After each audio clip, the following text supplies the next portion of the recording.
J'étais vraiment bouleversée par ce témoignage, pour peut-être deux choses en particulier. Ce missionnaire, ce jésuite qui rêvait de partir en Russie, qui finalement est assigné d'abord en Pologne et qui, bien sûr, par la main de Dieu, se retrouve en Russie, est arrêté à cause de sa foi. Il est d'abord en prison avec d'autres prisonniers, et puis il dit que les conditions étaient absolument épouvantables.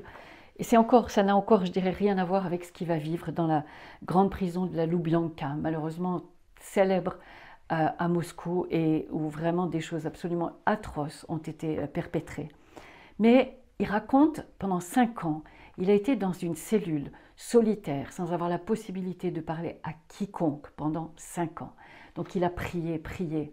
Et il termine son chapitre en disant « C'est ainsi que pour moi, la Loubianka a été de diverses façons une école de prière. » Vraiment, moi, à chaque fois que j'y pense, ça me donne des frissons, parce que imaginez que 5 ans sans pouvoir parler, et il a prié, et pour lui, il en conclut que c'était une école de prière.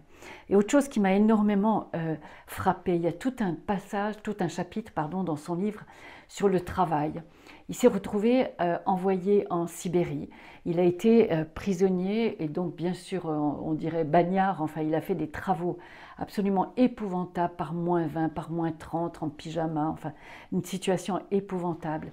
Et il ne cessait de dire à ses codétenus, vous savez, c'est pas pour le gouvernement qu'on travaille, c'est pas pour Staline, c'est pas pour Khrouchtchev. Nous travaillons pour l'avenir, pour toutes les familles qui viendront s'installer dans ces régions-là. Et il disait qu'il était fier du travail qu'il faisait.